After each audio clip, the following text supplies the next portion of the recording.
atrás viajaba con alguien de mi equipo al interior de la Argentina para dar una conferencia y faltaban menos de, no sé, quizás 10 kilómetros para llegar al destino, cuando de pronto nos topamos con un cartel de desvío por razones de construcción en medio de la ruta, ¿no? Ya estaba oscureciendo, en ese entonces no existía el GPS, o por lo menos no teníamos acceso a uno, el GPS, y terminamos en un camino desértico de tierra, en medio de la nada, sin saber cómo regresar a la ruta principal, y nos desviamos a 2 horas de distancia de donde debíamos haber llegado. Y eso es lo que sucede con los desvíos, que nos llevan por el camino más largo, aunque el cartel diga, disculpe las molestias. Desvío, disculpe las molestias. Ya de por sí los desvíos en el tránsito o en el tráfico son frustrantes. Pero al menos en algún momento sabemos que vamos a regresar a la ruta principal. Pero esos meses y años que nos desvía la vida, esos sí son agotadores. Diego y Cintia están por cumplir 5 años de novios. Se conocieron en la iglesia. Una tarde, mientras que están mirando una película juntos, parece que Diego está nervioso, como si quisiera hablarle algo delicado a su novia. Y por fin dice con timidez, ¿qué pensás, Cintia, si vos o yo saliéramos con otra persona?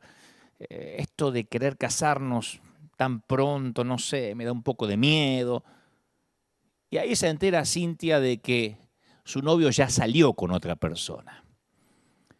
Cintia iba viajando por la ruta, creyendo que el casamiento estaba a 200 metros, cuando de repente encuentra un prohibido el paso, disculpe las molestias, desvío. Hay un desvío. Y no sabe hasta dónde la va a llevar este desvío. Siente que desperdició 5 años de su vida. ¿Hasta cuándo tengo que seguir ahora por este desvío antes de llegar a la calle noviazgo para tomar después la intersección relación seria y finalmente llegar a la ciudad del matrimonio? ¿Hasta cuándo tengo que viajar para volver a este punto en el que creí que estaba? Disculpe las molestias. Carlos está en el aeropuerto, espera sentado porque parece que se le abrió una oportunidad de trabajo en España. Y bueno, la buena noticia es que tiene una entrevista de trabajo, la mala es que es en España. Y él no tiene nada en contra de España. La cosa es que nunca estuvo ahí, porque desde la secundaria, la universidad, Buenos Aires ha sido su hogar. Y ahora tiene 54 años y había estado viajando por la ruta del trabajo seguro, la jubilación esperada, pero de repente se dio la cara contra un cartel que decía calle cerrada, desvío, disculpe las molestias. Y ya no es un chico, tiene 54, una vida armada en su país, sus amigos, sus cosas, y ahora tiene que tomar un desvío que quizá no lo traiga de vuelta nunca más. Disculpe las molestias. Y claro, hay muchos otros tipos de desvíos, incluso peores. Cuando pensaba en este mensaje, o el Señor me daba este mensaje, se me venía a la mente el desvío del cáncer. El desvío de un divorcio que no querías. El desvío de la falta de dinero y recursos. El desvío de un hijo o una hija que no quiere verte. Y algunos han estado recorriendo el camino del desvío durante tanto tiempo que hasta se preguntan siquiera si siguen en el mismo mapa. Y entraron o entramos en una nueva normalidad, sin la menor idea de cuánto falta para regresar al camino original. Y pensemos en Abraham. Yo pensaba en Abraham estos días, por ejemplo, porque yo me identifico mucho con Abraham porque parece un tipo ordinario, común. Digo, no se dice nada demasiado espectacular sobre él, ningún don especial, no es un líder carismático, ni que aparentemente tuvo grandes logros. Es un tipo común y corriente como nosotros la primera vez, al menos que aparece en escena. Y es importante que entendamos esto porque cuando pensamos a veces en personajes bíblicos como él, tendemos a imaginar que los tipos se la pasaban sentados esperando a que Dios le hablara o encima del monte orando todo el tiempo. No, Abraham tiene una vida establecida, una esposa, una familia extendida, se había hecho de un nombre en su comunidad y posiblemente estaba pensando en cómo cubrir las necesidades de su jubilación mientras mantenía su casa.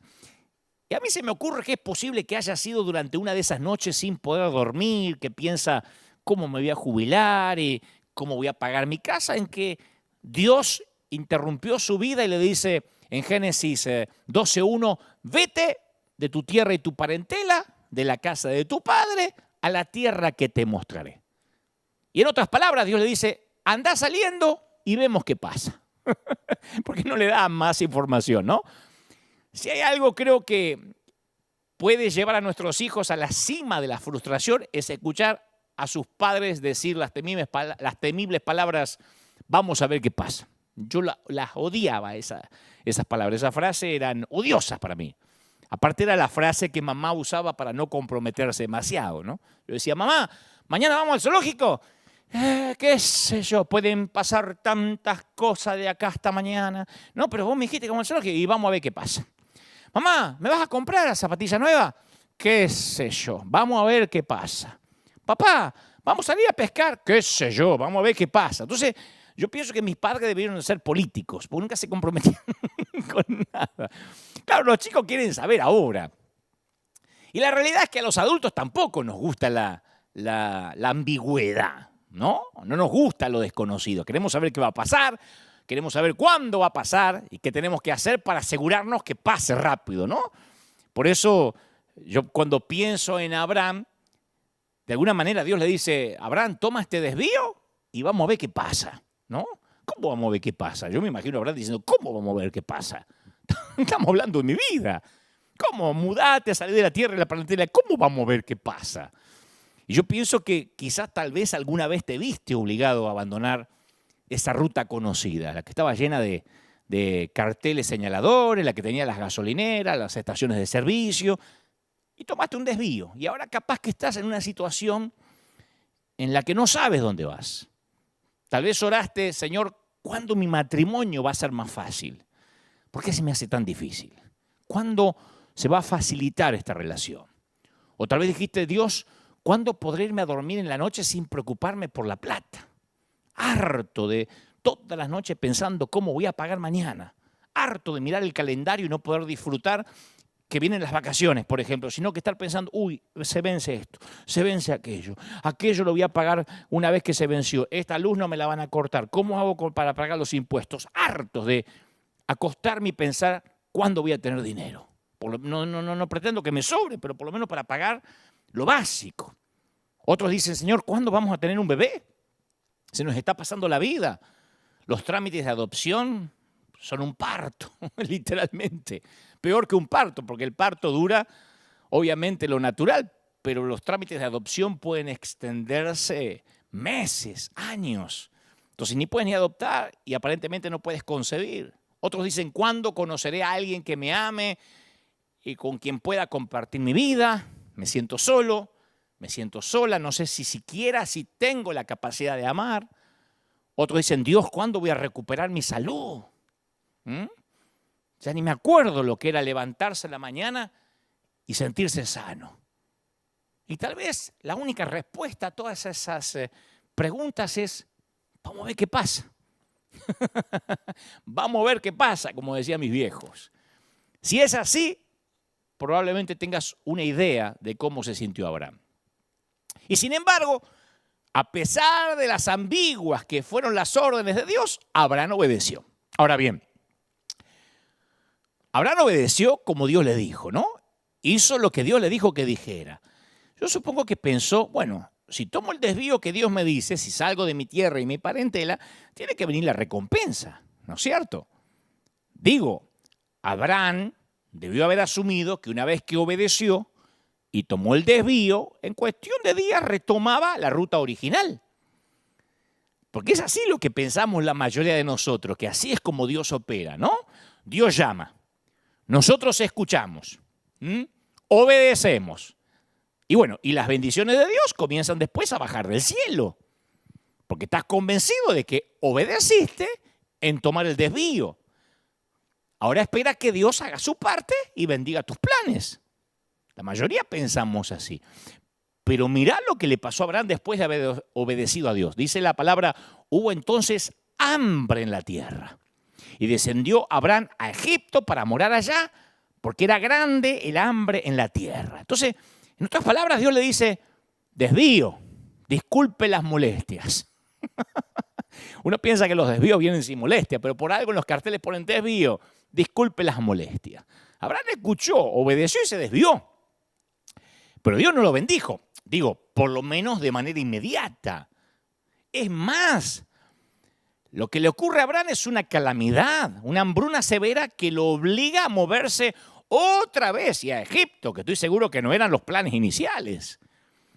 Y yo he descubierto que la mayoría de nosotros, y lo hemos hablado acá un par de veces, tiende a reducir a Dios a lo que es seguro y predecible. Lo que concuerda con nuestro sentir de lo que creemos que es justo y correcto. Entonces continuamente somos tentados a formular ecuaciones que predicen lo que Dios va a hacer. Bueno, si yo hago tal cosa, entonces Dios va a hacer esto otro. Yo ya le obedecí a Dios, ahora Dios me tiene que bendecir. Sin embargo, hay un tema fundamental a lo largo de toda la Biblia que, aunque ciertamente Dios es justo, es cualquier cosa excepto seguro y predecible. Abraham transitó la nueva normalidad de este desvío por muchos años. Y yo imagino, digo, que hubo momentos en los que quiso gritar a voz de cuello, Señor, yo renuncié todo por vos. Yo arriesgué todo lo que tenía seguro. Yo tenía un nombre, una reputación, una familia. ¿Y ahora qué me quedo? ¿Qué tengo? En medio de la hambruna, no se termina más. No era una pandemia, pero una hambruna que no se terminaba nunca. Y todo lo que Abraham recibe como respuesta es, vamos a ver qué pasa. Disculpa las molestias. Hablando de viajar con niños pequeños, si tuviste o tenés nenes chiquitos, hay una pregunta que inevitablemente vas a tener que enfrentar en un viaje, ¿no? Por la ruta. Los niños la van a hacer enseguida, con frecuencia, hasta con cierto lloriqueo, con una pasión obstinada, la van a hacer, aunque le adviertas que no quieres escuchar más esa pregunta, la van a hacer como si tuvieran la obligación legal de hacerla. ¿Sabes cuál es, no? Ya llegamos, pa, ya llegamos, ma, llegamos, ya llegamos, falta poco, ya llegamos. Y por lo general hay una correlación inversa entre cuánto va a durar el viaje y cuán pronto va a surgir la pregunta del asiento trasero, ¿no? Antes de que pase mucho tiempo hasta se vuelve como una música, como una especie de canto pagano. Ya llegamos, ya llegamos, ya llegamos, lo tenés que incorporar. Ahora, imagínate que te vas de viaje y te dijeran, mira, todavía no hemos llegado, no vamos a llegar hoy, tampoco vamos a llegar mañana. De hecho, ahora que lo pienso, vamos a estar de viaje toda la vida y no vas a llegar nunca, por lo menos en esta vida. Por eso sabemos que nuestros hijos realmente están haciendo una declaración con el ya llegamos. No es una pregunta que están pidiendo información. Cuando dicen ya llegamos, lo que en realidad están expresando es estamos cansados, estamos aburridos, estamos hartos y queremos bajarnos del auto ya, ¿no? Yo alguna vez conocí a una chica que estaba completamente obsesionada con la idea de casarse. Era todo lo que soñaba y de lo que hablaba, ¿no? Desde que era chiquita. Y mientras más tiempo pasaba sin que se cumplía aquel sueño, porque no se enamoraba, porque no conocía a quien quería conocer, más se evidenciaba su frustración. Entonces cada una de las conversaciones que tenía en la mesa eran una variante de ya llegamos, porque ella llegar era casarse. Eso era llegar para ella, es el destino. A partir de ahí era como un cuento de Disney, ¿viste? Que se casa la Cenicienta y es feliz, se casa Blancanieves y es feliz, se casan las Frozen y son felices. Bueno, todo igual. Cuando finalmente conoció a un posible príncipe, estaba súper contenta, había encontrado al hombre de su vida, ya había llegado.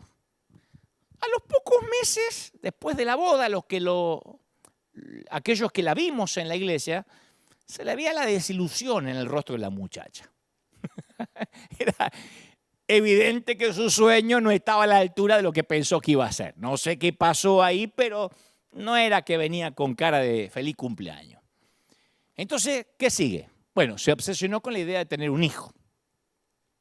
Y ella y su esposo comenzaron a intentarlo, y con cada mes que pasaba sin que quedara embarazada, más se intensificaba su infelicidad. Más de, ya llegamos, ahora era otro destino al que parecía que no llegaba, los hijos. Tuvo uno, tuvo otro, tuvo algunos hijos, y al día de hoy continúa obsesionada con la siguiente cosa o el siguiente destino, que cree que le va a dar valor, le va a asignar importancia, le va a dar trascendencia en su vida. No puede quitarse de la mente la pregunta, ¿ya llegamos? ¿Ya llegamos? ¿Ya llegamos? Lo último que escuché es que soñaba con encontrar una nueva casa porque la que vive ella y su esposo no es la que desea y tampoco es el país que le gustaría criar a sus nietos. ¿Ya llegamos? ¿Ya llegamos? Y esto va para alguien que estoy convencido que se hace la misma pregunta. Al principio el desvío, no es que te pareció una buena idea, pero dijiste, bueno, van a ser unos días, como cuando empezó la cuarentena. Yo me acuerdo que cuando se declara la pandemia en la Organización Mundial de la Salud, dije, bueno, un domingo, 2 domingos, 3 domingos, el templo cerrado. Y luego uno empieza a decir, ¿ya llegamos? ¿Ya termina? ¿Ya pasó? Hasta que uno se da cuenta que el desvío te está alejando demasiado de la ruta principal y a lo mejor uno tiene que adaptarse a esa nueva normalidad, ¿no? En Génesis 15:1 dice que después de estas cosas, vino la palabra de Jehová a Abraham en visión diciendo, no temas, Abraham, yo soy tu escudo. A Dios le gusta eso. Yo soy tu galardón, yo soy todo lo que tienes. Yo soy tu escudo y todo lo que tengas será en sobremanera grande, porque yo estoy contigo. Y a mí me gusta esa frase, después de estas cosas. Porque automáticamente uno se pregunta, ¿después de qué? Porque anterior a que Dios le dijera esta frase, le había dicho, sal de tu tierra y tu parentela. Vamos a ver qué pasa. Entonces, cuando dice después de estas cosas, ¿qué cosas? La respuesta son 10 años. Dios vino a Abraham después de toda una década de una promesa incumplida o diferida. 10 años de lágrimas. Dios volvió a hablar 10 años después del desvío. 10 años de, ¿ya llegamos? 10 años en el mismo desvío. Y después de todo, Dios le dice a Abraham, yo soy tu escudo. Yo soy lo que importa. Dios le está diciendo, yo soy tu recompensa. Te voy a dar a mí mismo, Abraham. No adores mis dones. Ni por un segundo piense que las cosas con las que te bendigo son los verdaderos dones. Yo soy el verdadero don. Yo soy la verdadera recompensa. ¿No estás entendiendo el propósito principal de este desvío? El premio soy yo, cabezón. Yo soy tu recompensa, aún en el desvío. ¿Me explico? Mirá lo que pasó con alguien que vivió lo que podría llamarse ya un desvío más grave, incluso más grave que el de Abraham. Avanzamos unas cuantas generaciones a partir de Abraham y arrancado de su hogar, traicionado por sus hermanos, vendido como esclavo, aparece José. La historia es muy conocida, algunos la han escuchado desde la escuela dominical. Fue comprado por un funcionario egipcio llamado Potifar. Eso sí que es un desvío descomunal. Un tipo que se levanta a la mañana, se pone la túnica de colores del padre, un día común, termina al final del día como esclavo. Eso es un desvío descomunal. Pero aquí es donde encontramos el giro de la historia, el giro de vida. Porque Génesis 39 nos cuenta algo que nos asombra. Dice, el Señor estaba con José y las cosas le salían muy bien. El Señor estaba con José y las cosas le salían muy bien. Claro, Potifar ve que su nuevo esclavo prospera en todo lo que hace, ¿no? Y lo recompensa dándole una mayor responsabilidad. José llega a una posición importante en la casa de Potifar, tenía autoridad sobre toda propiedad, Las Escrituras le acreditan este ascenso a la bendición de Dios que está sobre José. Porque si uno lee la historia de José, continuamente dice, y el Señor estaba con José. Entonces algo dentro de nosotros quiere protestar. No, no estaba con José. ¿Cómo que no estaba? No estaba con José. Si hubiera estado con José, él habría regresado a casa con su padre, no sería esclavo en Egipto. ¿Cómo que estaba con José? Si está en el desvío el tipo.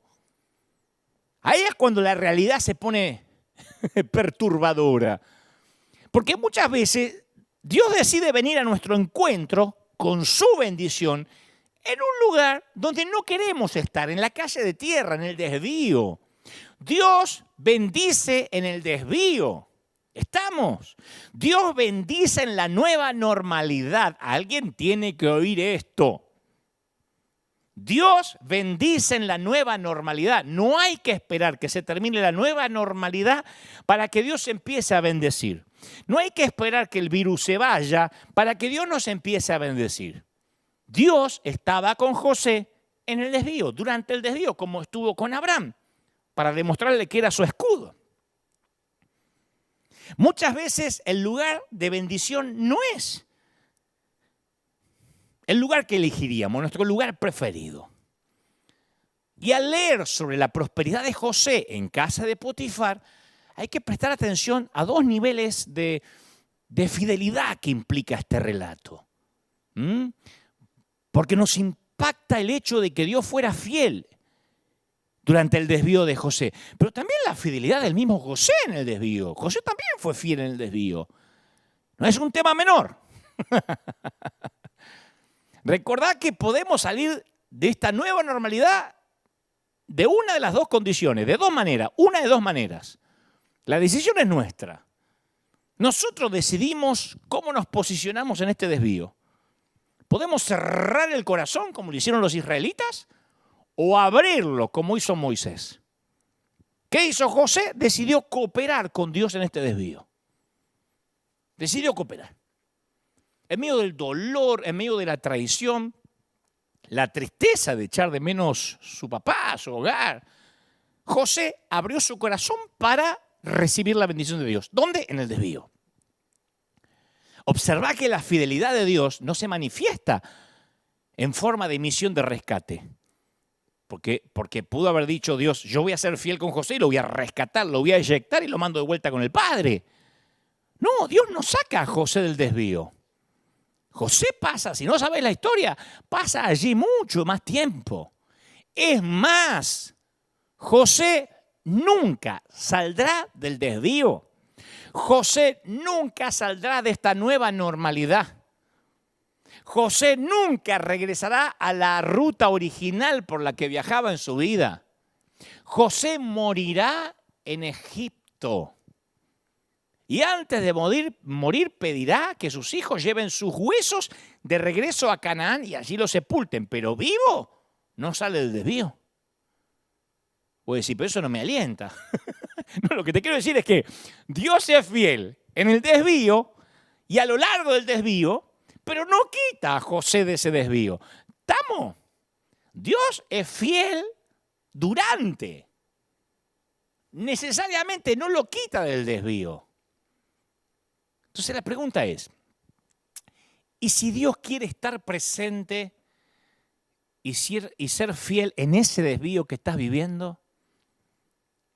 Si Dios decide que su presencia esté allí, con su potencia, cuando estás en el lugar que menos quisieras, en ese desierto, claro, podemos protestar, pero no, yo no quiero la bendición en este lugar.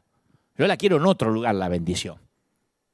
¿Ya llegamos? Yo la quiero allá, no la quiero acá. Yo no quiero la bendición de Dios en Egipto. Quiero la bendición de Dios en Canaán. No quiero prosperar en la casa de Potifar. No me importa un cuerno prosperar en la casa de Potifar. Yo quiero prosperar en la casa de Jacob. Y nuestro anhelo, por profundo que sea, no va a cambiar la realidad. Entonces la pregunta, insisto, ¿abriremos nuestras vidas a su obra, a su bendición, incluso cuando estamos donde no queremos estar? ¿Te puede Dios bendecir en esa casa donde no querés vivir más?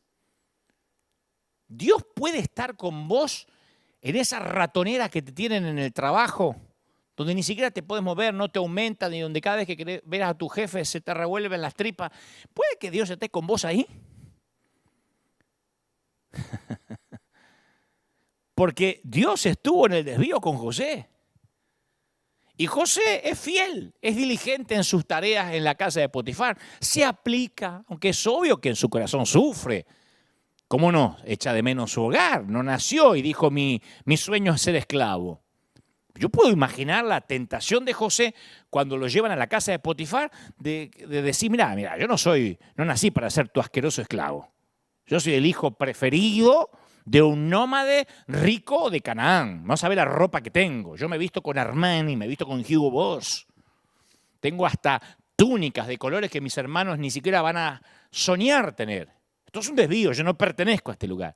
No es lo que sucede en la historia. José sirve a Potifar y trabaja duro.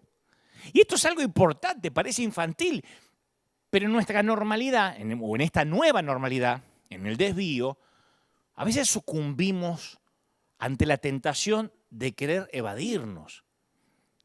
Cuando estamos donde no queremos estar, no siempre es fácil. No es fácil agachar la cabeza y ponernos a trabajar. A mí no me gustan las frases hechas, pero a veces son útiles. Y a mí me gusta esa frase que dice, florece ahí donde estás plantado. A donde te plantaron tienes que florecer.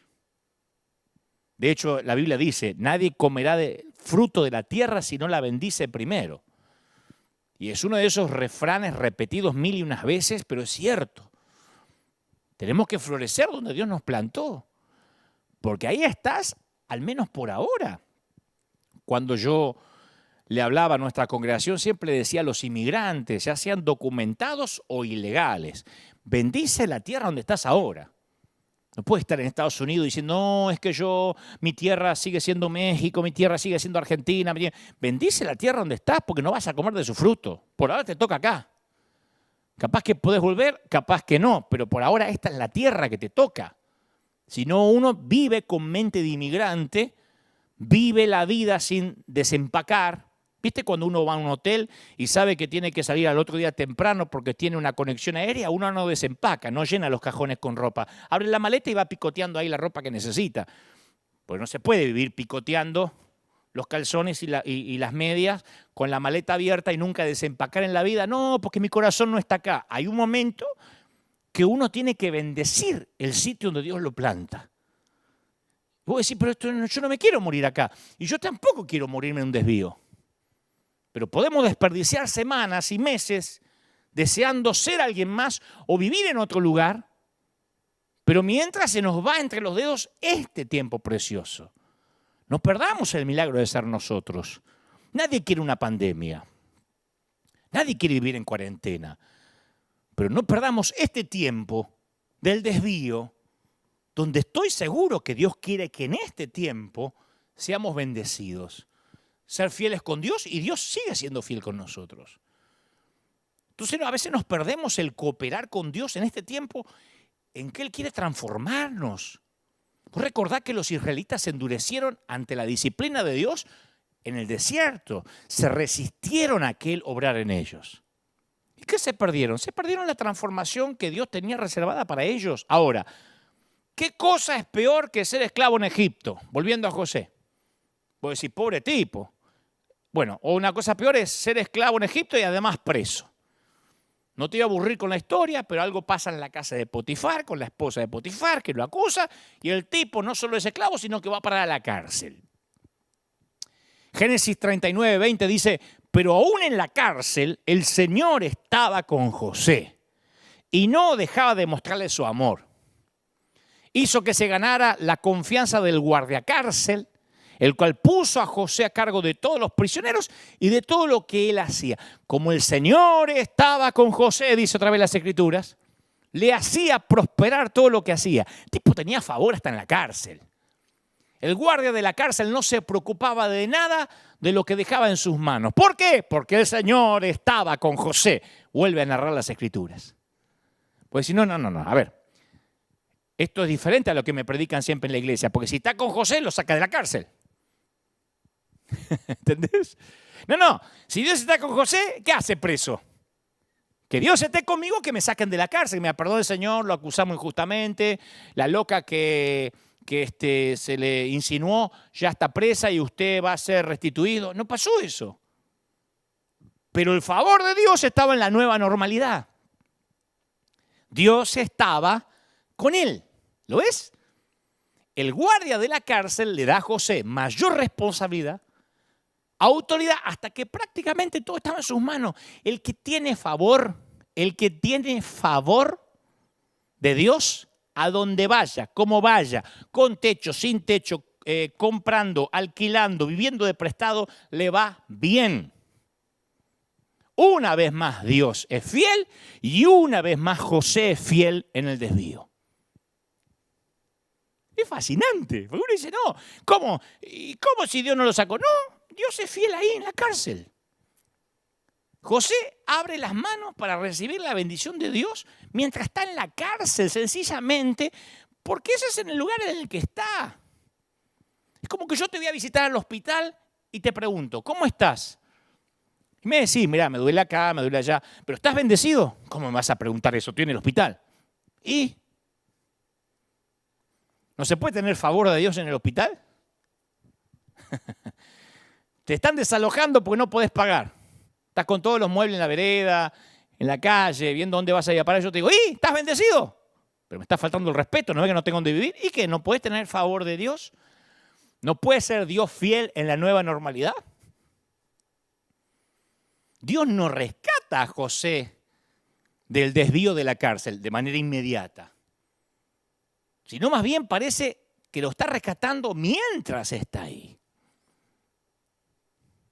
¿Ves cómo la fidelidad de Dios en tiempos de dificultad surge de la confianza? Si no confiamos en Dios, ¿para qué ser fieles cuando llegamos a un desvío y las cosas se ponen difíciles? Si vos confías, decís, mira, no entiendo por qué me toca esta temporada de pandemia, por qué me toca esta temporada que me entubaron, no entiendo por qué me toca esta temporada sin plata, pero yo confío en el Dios que tengo. No sé si me va a tocar morir en la cárcel o mis días terminan en un hospital, pero tengo favor. Yo quiero darte una palabra de aliento. Si encontrás que tomaste un desvío y no sentís que hay un cimiento o que esto no tiene que ver con una historia con Dios, no lo veas como una desventaja, porque Dios va a levantar ese cimiento en tu vida en este desvío, precisamente en esta nueva normalidad. Por eso pasa lo que pasa. Yo estoy convencido que lo que ocurrió en esta pandemia es porque Dios quería tratar, entre otros, con la iglesia de Cristo en general. Estoy convencido. Estoy convencido que la iglesia pasó por un tamiz, que se coló. Que los fieles, los que tenían una relación con Dios por lo que eran y no por lo que hacían, se aferraron más de Dios. Aquellos cuya identidad cristiana estaba ligada con el hacer, si yo no canto, si yo no toco, si yo no predico, me siento morir, esos se dieron cuenta que no tenían una relación con Dios, se percibieron de su raquitismo espiritual. Yo estoy convencido de que esta pandemia vino para Dios demostrar su favor, para demostrar que con los que confiaban en Él seguía siendo fiel durante el desvío. Yo no puedo dejar de pensar que de no ser por la pandemia, nosotros, hablo de River, nunca habríamos transmitido al mundo entero. Nunca. Porque colgábamos el mensaje, después que yo predicaba, en la semana se ponía el mensaje, teníamos algunas vistas, pero nunca se nos ocurrió, vamos a transmitir en vivo al mundo. Yo decía, bueno, esta es la iglesia de la cual tengo por providencia divina que estar al timón y a ellos les voy a predicar y después, bueno, el que lo quiera ver ahí está en YouTube. Nunca se nos ocurrió.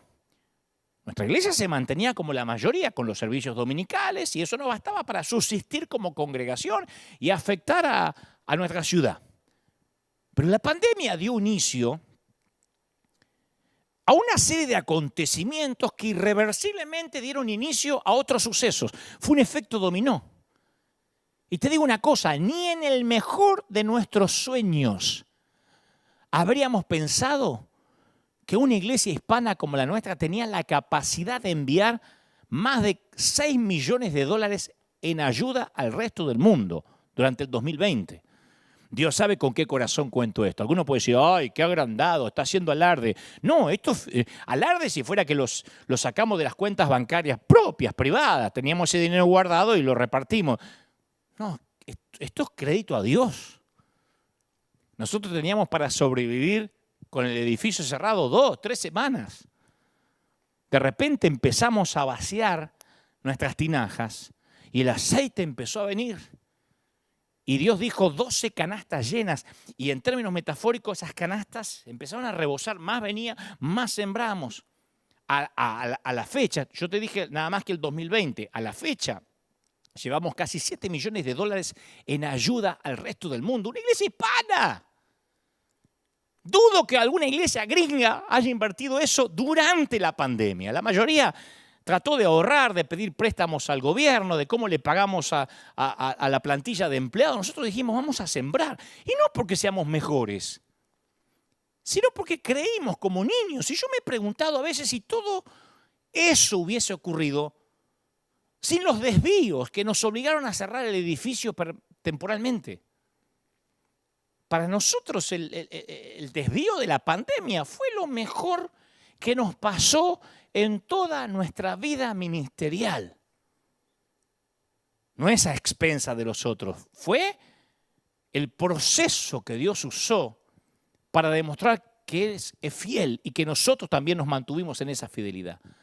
Cuando Dios nos dijo en enero del 2020, cuando se hablaba de que un murcielaguito por ahí estaba contaminando a algunos chinos, Dios nos habló acá que el 2020 sería el año de mayor cosecha para River. Y lo dije, ese fue el lema. Algunos salieron diciendo por ahí después, cuando la pandemia se desató, aquellos que decían cosecha, ¿dónde está la cosecha? Nosotros vivimos la mejor cosecha. Yo pensaba que íbamos a crecer un poquito, pero en 2 palabras, River no sería River sin el desvío. Al menos no en el River que nos hemos convertido hoy. Gente fiel, gente que no dejó de sembrar. Y lo tengo que decir con el pecho inflado a lo argentino. Acá sí me sale el argentino, el porteño de adentro. Porteño se le dice a los que viven en la capital federal. Digo a los que son de otra parte del mundo, en la capital de Buenos Aires.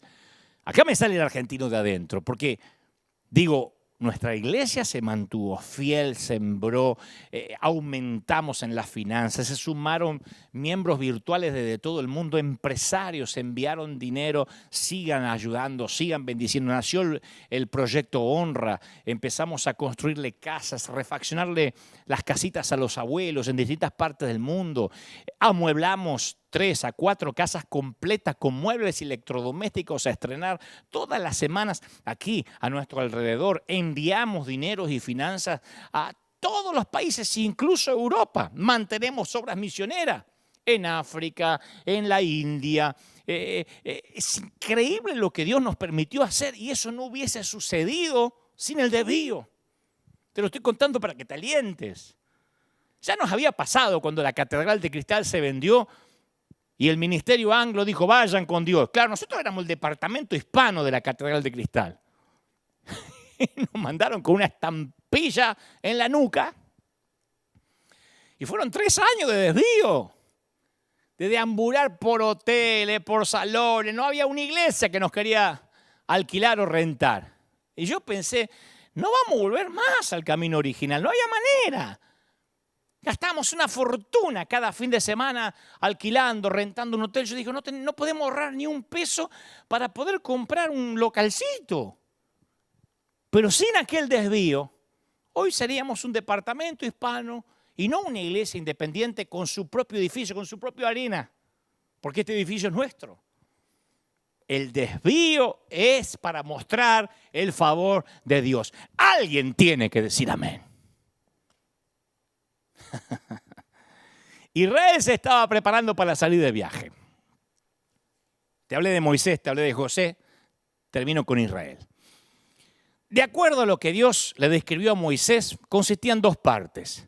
Sacarlos de ese país, refiriéndose a Egipto, al hambre, a la esclavitud, para llevarlos a una tierra buena y espaciosa, donde abunda la leche y la miel. Salir de una tierra y entrar en otra. ¿Estamos?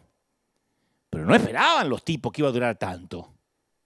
Una vez fuera de Egipto, lo único que tenían que hacer era cruzar la península del Sinaí. Dicen los geógrafos, que son 300 kilómetros aproximadamente. 300 kilómetros. En auto, hoy lo haces en 2 horas. Un poquito, 2 horas y 15. Ellos podían haber hecho en cuestión de semanas, 300 kilómetros. Pero en su mente Dios tenía un desvío. La Biblia dice, cuando el faraón dejó salir a los israelitas, Dios no los llevó por el camino que atraviesa la tierra de los filisteos, que era el más corto, porque pensó, no, si los filisteos le presentan batallas, podrían cambiar de opinión y estos se regresan a Egipto, asustados con la cola entre las patas. Entonces, dice las Escrituras, les hizo Dios dar un rodeo por el camino del desierto en dirección al Mar Rojo. Ese es el Dios que precisamente por amar a sus hijos, se rehúsa a tomar la ruta fácil, la que tiene peaje, la que tiene varios carriles. Debido a la falta de fe que tuvieron, a su temor, los hizo ir por un desvío. Y les dijo, sepan disculpar las molestias. Y empezaron, ¿ya llegamos? Ya llegamos, imagínate. Claro, está toda la nación reunida y finalmente llega el día en que esperaron durante 400 años. Están listos para partir en su viaje a casa.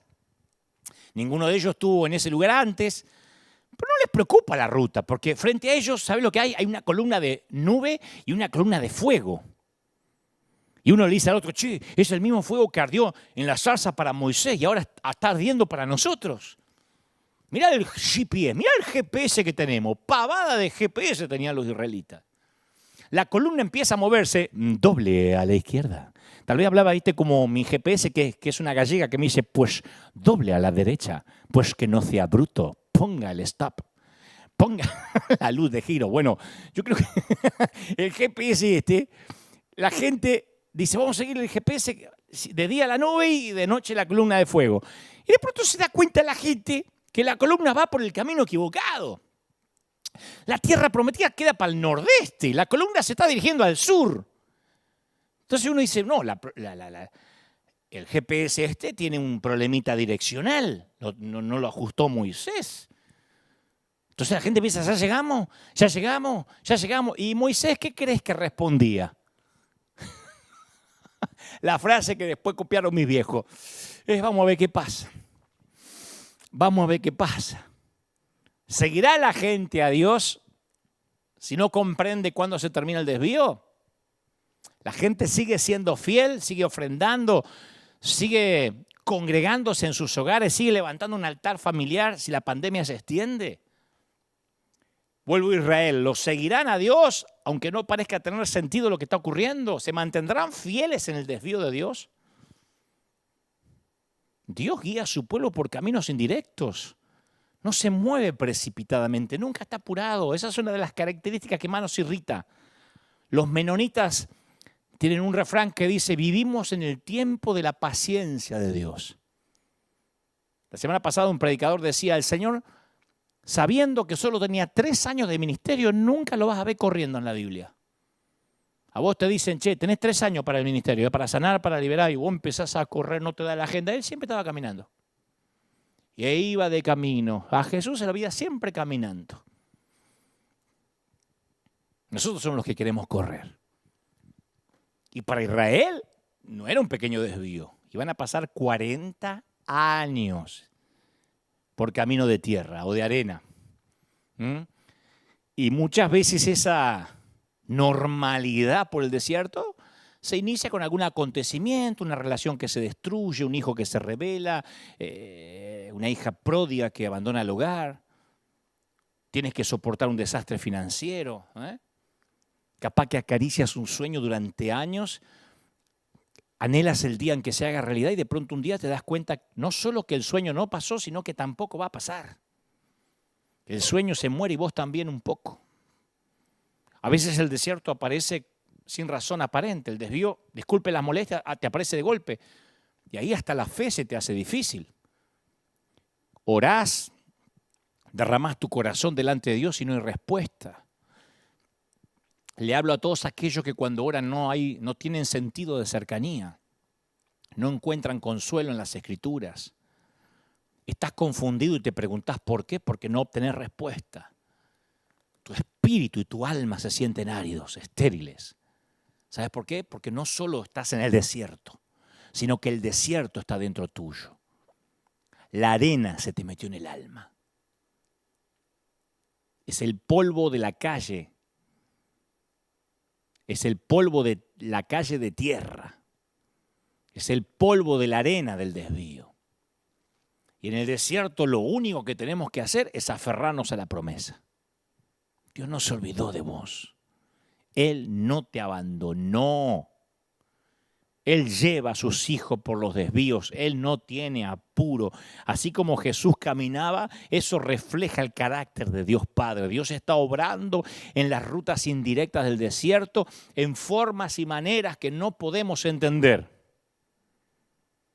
Muy pocas veces el camino de Dios es el más rápido.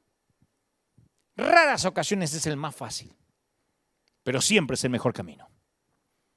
El desvío es una parte necesaria del crecimiento. Así es como pasa. ¿Viste? Uno se entrega a Cristo, levantás la mano y haces la oración de arrepentimiento y después, claro, de recién convertido, te aparece ese don de sed espiritual. Acordate. Lo que llamamos los cristianos el primer amor, un apetito voraz por conocer más acerca de Dios. Tienes deseos de orar, sientes hambre de leer la Biblia. Parece como que Dios te hablara directamente todo el tiempo. La adoración está viva, no quieres pecar. Esas cosas que te tentaban parece que perdieron poder sobre tu vida. Tu corazón es tierno para con Dios, para con la gente. Parece ser que tu vida va a ser una línea recta de crecimiento espiritual hasta llegar al cielo. Pero a la mayoría de nosotros no nos pasó así.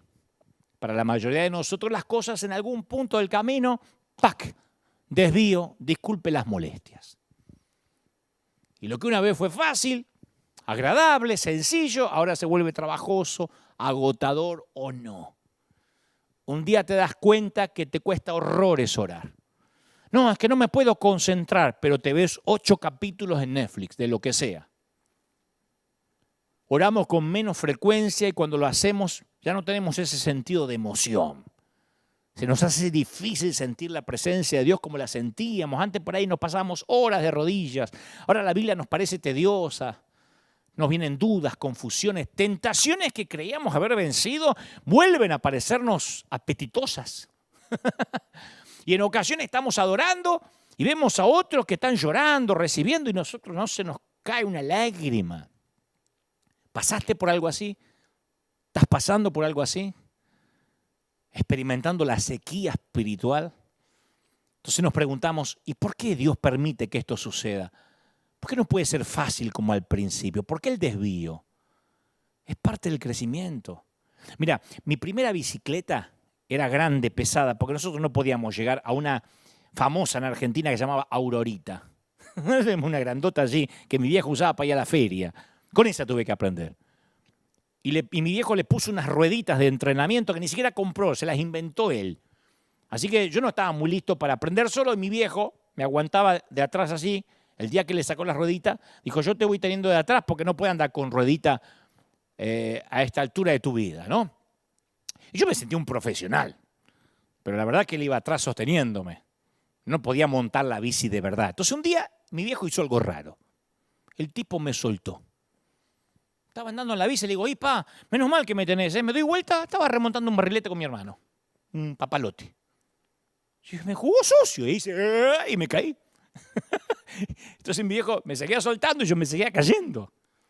Era tan terrible que mi mamá cerró la persiana, me estaba mirando desde la ventana del comedor, cerró la persiana porque no soportó ver lo que me pasaba. Yo dije, o la bicicleta está desequilibrada o yo nací desequilibrado. Le dije, papá, ¿por qué no me seguís sosteniendo? Y me dice, ¿qué querés? Tenés 25 años y que yo te siga corriendo al lado agarrándote la bicicleta. Le dije, sí. Antes que me romperme el alma como me estaba rompiendo, por lo menos, no sé si hasta los 25 años, pero ahora que tengo 6, ¿me podría sostener? Claro, en retrospectiva yo puedo ver que el viejo era sabio. Él no me había abandonado. Era la forma indirecta que tenía para enseñarme a montar bicicleta, no había otra. Y la primera vez que uno anda solo, por primera vez, sin apoyo, le parece que lo está haciendo peor que nunca. El hecho es que uno está creciendo, pero no lo sabe. En los primeros días de la vida espiritual, Dios nos libera de la tentación, nos da el deseo de orar, nos facilita las cosas y uno está tentado a pensar, soy yo, pavada de cristiano salvó el Señor. Oh. Menos mal, ¿cómo que no me salvó antes? Mirá cómo a mí me encanta orar, no soy como estos fríos que están acá hace 30 años. Pero Dios no permite mucho que esa situación se prolongue. No andamos por la ruta de muchos carriles mucho tiempo. No nos damos cuenta que andamos con ruedita. Y hay un momento que Él las quita los apoyos, las muletas. Y en esos tiempos de depresión espiritual, mucho más que en los periodos culminantes, es que uno logra crecer y se convierte en esa criatura que Él quiere que uno sea. De aquí que las oraciones que más le agradan a Dios son aquellas que se ofrecen en los estados de aridez. Y tal vez te encuentres en un punto en el cual no sientes la mano de Dios. Capaz que no la sientes sosteniéndote de hace un tiempo y te sentís tentado a claudicar. Pero la verdad es que tenés la oportunidad de aprender a montar la bicicleta solo. La Biblia dice que sabía Dios que si ellos iban por el camino directo, iban a encontrar oposición, iban a cambiar de idea y se iban a mandar a mudar de vuelta a Egipto. Entonces el camino directo, la ruta interestatal de Sinaí, los iba a llevar cerca de los pueblos que eran hostiles para con ellos. Dijo, los meto por la interestatal y se le van a presentar los filisteos ahí a la vuelta. Y Dios era perfectamente poderoso para librarlo, porque estás pensando, ¿y por qué no los metió y los libró? Porque ellos no creían en Dios, estaban asustados. No estaban listos para batalla, no eran soldados, eran esclavos. ¿Me explico? Bastó una noche para sacar a Israel de Egipto, pero fueron necesarios 40 años para sacar a Egipto del corazón de Israel. Los israelitas habían sido esclavos durante muchos años y todavía se veían como esclavos. ¿Sabes que Proverbio 30:21 dice, 3 cosas hacen temblar la tierra y una cuarta la hace estremecer? El esclavo que llega a ser rey, el necio al que le sobra la comida, la mujer rechazada que se casa y la criada que suplanta a su señora. Pues ¿y eso qué es? Bueno, son 4 ocasiones en que la tierra no mantiene la calma. El necio al que le sobra la comida, que no sabe qué hacer con ella, es el típico nuevo rico, como decía mi papá, el piojo resucitado. La mujer rechazada que se casa, lo que está diciendo es que nunca deja de sentirse rechazada y su crisis del pasado la lleva al matrimonio y lo hace responsable el nuevo esposo. Tercero, la criada que suplanta a su señora, que posiblemente no sepa valorar ese lugar y le haga un desastre a la patrona. Pero el peor, el esclavo que llega a ser rey. Viste que un esclavo nace en la insignificancia. El esclavo sabe que no es importante desde que nace. El esclavo no pide un aumento de salario. Por más que llegue a ser rey, él no es rey en su mundo interior. Se sigue comportando como esclavo. Y cuando alguien tiene la mente de esclavo, la mentalidad de esclavo, desarrolla técnicas de supervivencia. Es el primer atributo, la mentalidad de esclavo con alguien con mente de pobre. Sea que luchó con la escasez en el amor, escasez en las relaciones, en el dinero, siempre vive pensando que el pozo se va a secar. Mis viejos eran así. Aprovechá, que por ahí un día no tenemos para comer. Mirá que después de las vacas gordas siempre vienen las vacas flacas. De allí que dicen que cuando un hombre pobre gana mucho dinero de golpe, la pregunta es, ¿ganó Dios una fortuna para su reino o perdió Dios a un hombre? Porque los príncipes poseen cosas, pero nunca permiten que las cosas los posean. Entonces, si no cambiamos la mentalidad antes de ser rico, tu autoestima va a estar ligada a tu cuenta bancaria, a tu dinero, ¿me entendés? Al auto que manejes, a la casa en la que vivas. Por eso es necesario el desvío antes de la leche y la miel de Canaán. Es en el desvío donde te quitas o nos quitamos la esclavitud de dentro. Porque no hay peor cosa que un piojo resucitado con micrófono, compuesto, detrás de un mostrador. No hay peor cosa que alguien resentido con poder. ¿Te tocó alguna vez en Migraciones un resentido con poder? ¿Viste alguna vez un predicador resentido con poder? Con mente de esclavo en el trono, estás fregado. Dios necesita meter soldados en Jericó, no una tribu de esclavos. Si lo lleva 3 meses de camino, lo que hace es meter un montón de esclavos en Jericó.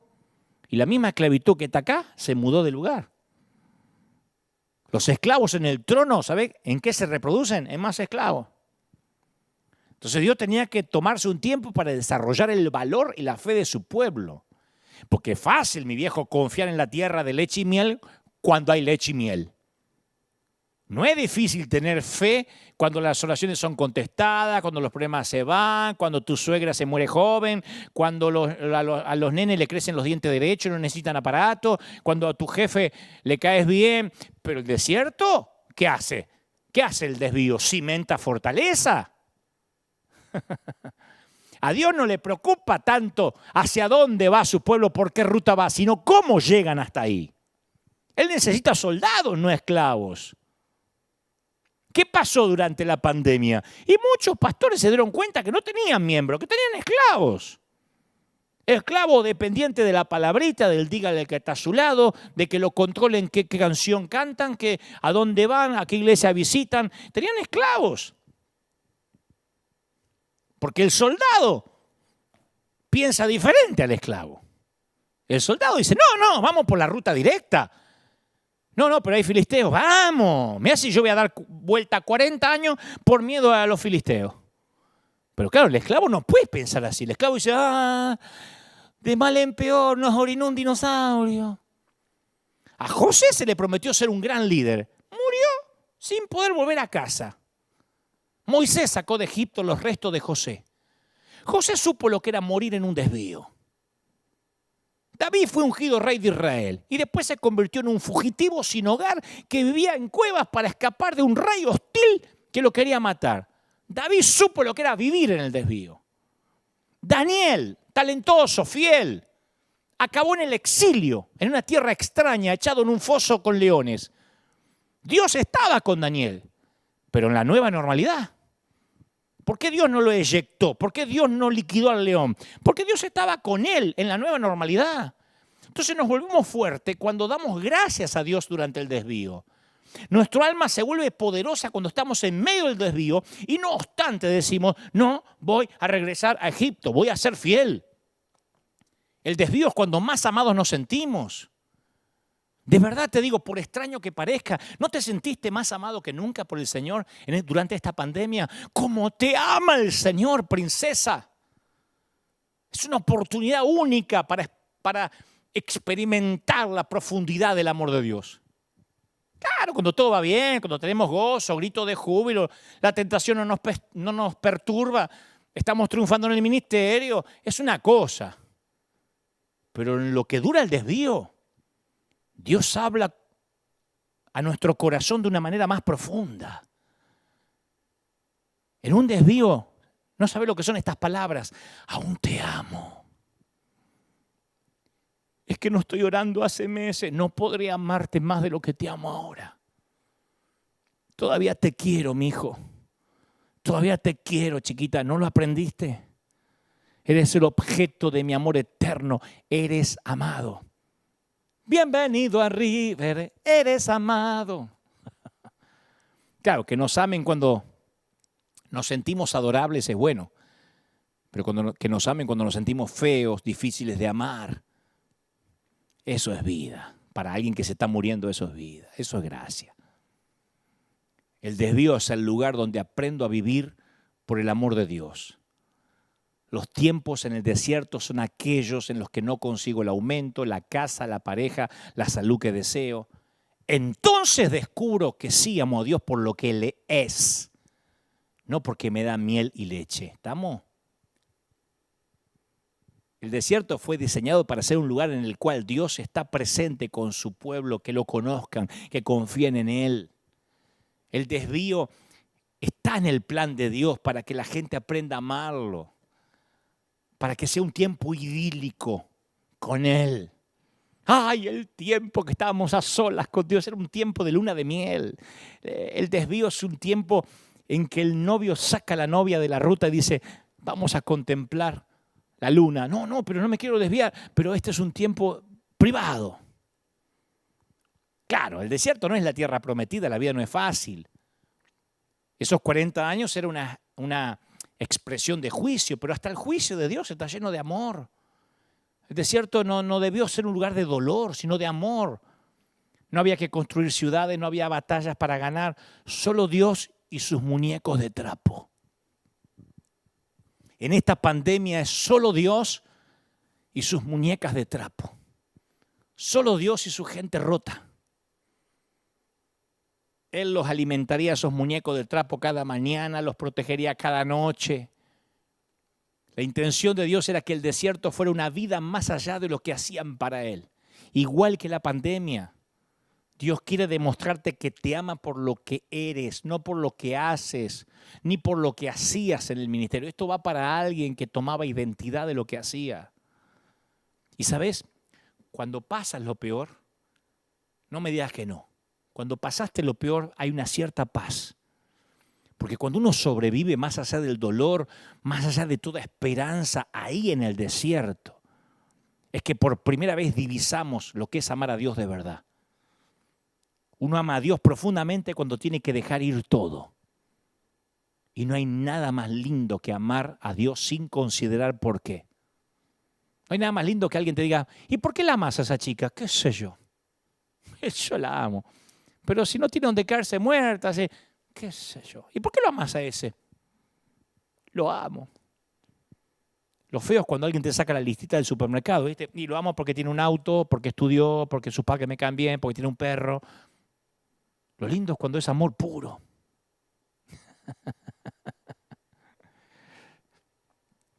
Hay una historia que siempre me conmovió y te la quiero regalar ahora, para culminar. Martín Pistorius era un niño feliz y sano.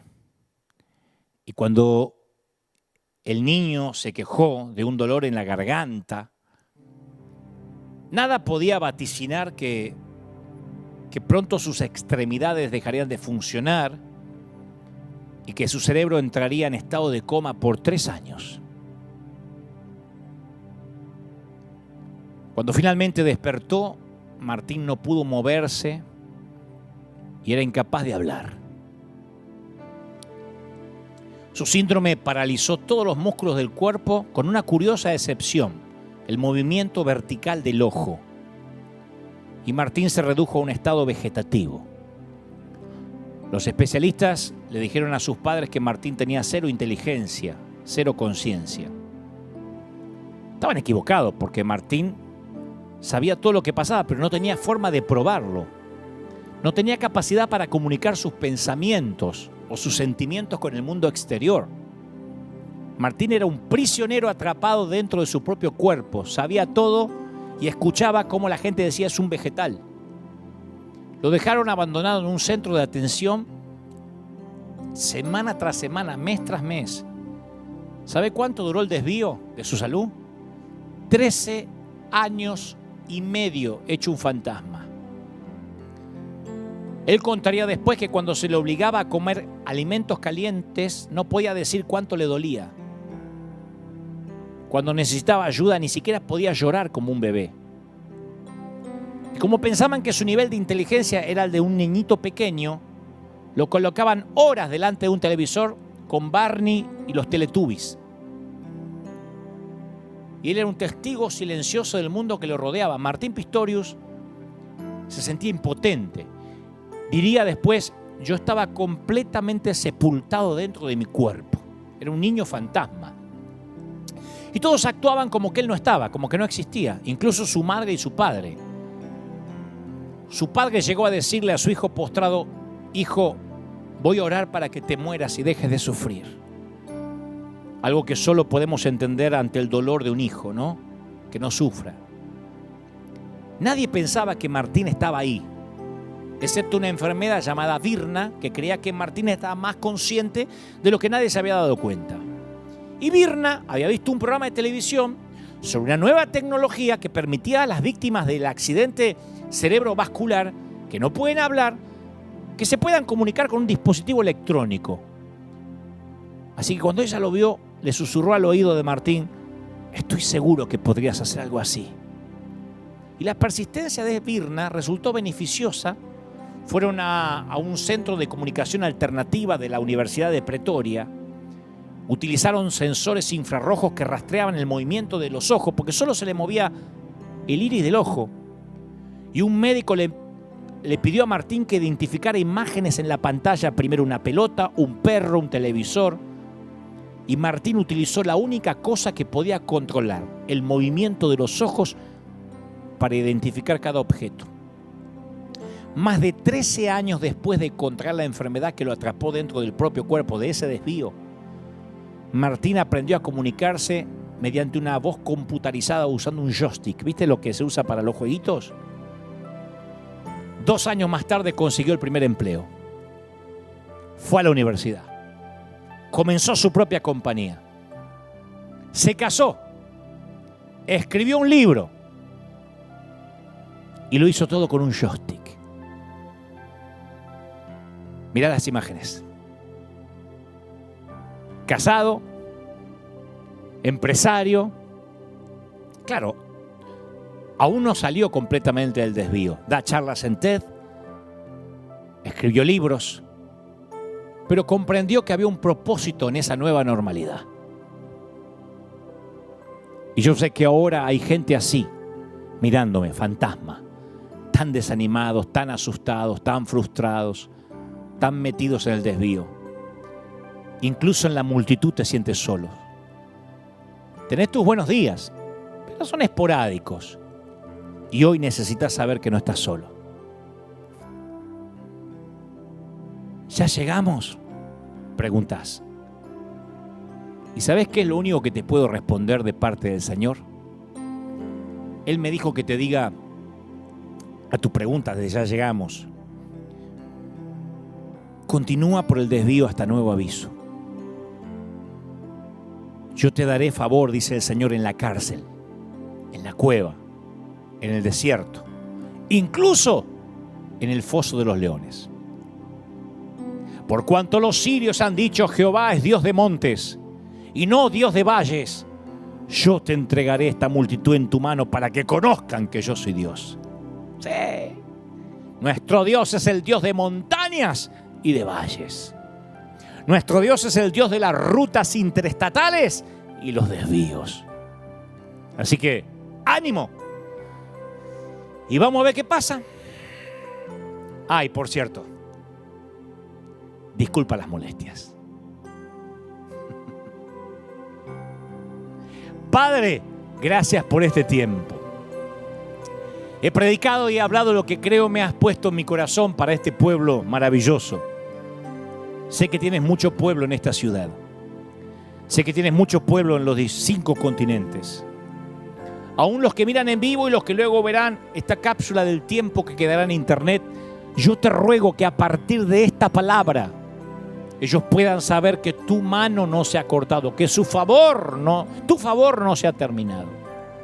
Bendigo a todos los que están del otro lado, judíos, ateos, católicos, menonitas, testigos de Jehová. No importa qué crees, qué religión profesas. El Señor me dice: ¿cómo te amo? ¿Cómo no te voy a amar si en mis manos te tengo esculpido? Te ama el Señor. Te ama tanto que ha enviado este mensaje para decirte: no te entregues, no te rindas, no bajes los brazos, dice el Señor. He aquí que los mejores tiempos están por delante. ¿Cómo no te voy a bendecir? Oro por todos aquellos que son de River, de la casa, los que se sumaron a la familia en distintas partes del mundo. Oro por los que están oyendo o viendo esto por primera vez, porque la palabra es para todos sin distinción de dónde perteneces. Me dice el Señor que te diga: he aquí yo estoy en el desvío. Yo estoy teniendo el control. Sé que hay mucha gente preocupada por las vacunas. Hay mucha gente preguntando y nos van a marcar y esto será lo que dice el Apocalipsis. Mira, yo quiero decirte algo de parte del Señor. Desde que tienes un celular, un dispositivo móvil, si vives en Estados Unidos y tienes un número de seguro social, si tienes una cuenta bancaria, todo el mundo, todo, desde el FBI para abajo hasta los dueños de Facebook, sabe dónde estás, qué consumes, qué hablas, qué dices, todo. No tiene que ser tu preocupación lo que el enemigo vaya a hacer. Tu preocupación, si es que acaso te permites una, es no moverte de donde Dios te puso, aunque el camino sea de tierra. La fidelidad de Dios se ha mantenido y se sigue manteniendo. Sé fiel, correspóndele en fidelidad. Vamos a corresponderte, Señor, en fidelidad. Nos comprometemos a mantenernos donde tú nos pusiste hasta nuevo aviso. Y esta palabra va para la gente de River. No se muevan de ahí, como dijimos en marzo del 2020. Hasta tanto el Señor nos cambie la orden. Yo puedo estar años con una sola palabra: todos o nadie. Y hasta tanto el Señor nos cambie la orden, permaneceremos fiel. Como aquellos soldados que ni se enteraban que la guerra había terminado, pero ahí estaban en su puesto hasta que alguien los relevara de su sitio. Ahí estaremos firmes. Aunque digo siempre, parece una frase chistosa: firmes como talón de oso. ¿Vieron que los talones de oso son gruesos, anchos, sólidos? Así estamos. Y si tocamos fondo, aleluya, porque en el fondo hay roca. Porque vendrán ríos, soplarán viento, vendrán tormenta, mas la casa no perecerá. Permaneceremos firmes. Vendrán pandemias, vendrán nuevas cepas, pueden venir los COVID que quieran. Estaremos firmes. En la cárcel, entubados, en el hospital, en el cementerio, donde sea, seremos fiel. Porque el favor no es como nos vaya, sino quienes seamos cuando lleguemos a Canaán. Ejército de soldados, escuadrón de emergencia en combate contra las filas invasoras. Eso es lo que Dios está transformando a muchos esclavos en soldados. Y a esos soldados dirijo este mensaje: escuadrón de búsqueda, gracias por estar ahí. Gracias por permanecer fieles. Sea lo que sea que Dios nos depare, habremos permanecido en el frente de batalla donde las granadas enemigas explotan alrededor. Pero ahí estamos, defendiendo nuestra bandera, el honor y aquello en lo que fuimos enlistados algún día frente a una zarza. Dios te bendiga, Dios te guarde, haga resplandecer su rostro sobre ti. Y nosotros nos encontramos, ya sea en la ruta interestatal o en el desvío, en la vida normal o en la nueva normalidad, siendo fieles a Dios. Chao, hasta el domingo que viene.